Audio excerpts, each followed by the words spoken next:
Hi everyone, welcome along to today's video. Ask the usual question, one that gets asked a hell of a lot.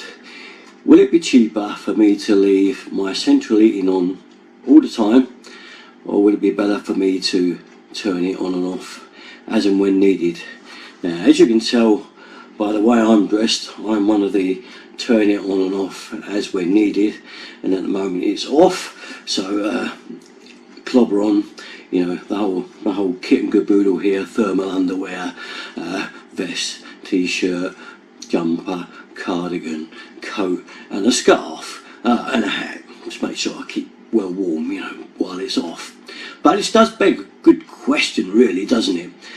I mean, if you're running a Class A boiler, which most of them are nowadays, the newer boilers now are all highly efficient boilers, up to 99% efficiency, and you've got it set up properly. I've got a video on setting up the balancing of the radiators to get the most out of them. I'll give you the link for that, where you use a thermometer to get the correct input and output temperatures through the flow and returns of the radiator pipes.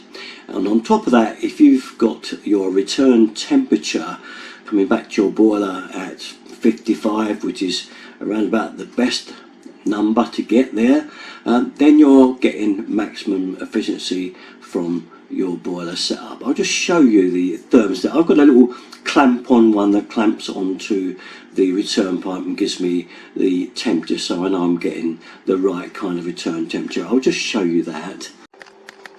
There's my gauge right there. Okay, it's just a clamp on gauge that goes over the 22mm pipe on the return to the boiler and gives me the correct reading, which ideally, as I say, is around a 55-degree mark. If you can get it as close to that as you possibly can, you know your Class A boiler is giving you maximum efficiency. Set the stat of the boiler, usually anywhere between 60 and 70. 65 is my preferred, and everything should be running as efficient as you can possibly get that boiler to run. Right, well, just warming through a little bit of parking here today. So this is one of those decisions that you have to make, and I'm sure that you've all got your own ideas on this, so I really like you to put your comments below in the boxes, because I know some of you will probably favour the idea, some not. Now, I'm talking about houses that are fully insulated. You can't do any more to them, and if you live in a really modern house, they are super insulated, so everything that can be done is done.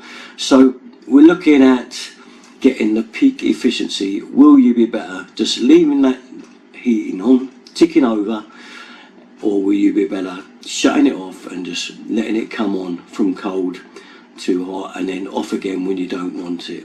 It's a tricky old question, and that's why I've let you know my decision. You can tell that by the way I'm dressed. But let me know yours and put it in the comment box below. Great to hear from you.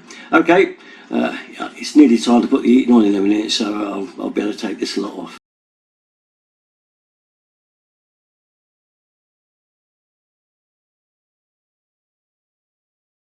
I mean, I understand that.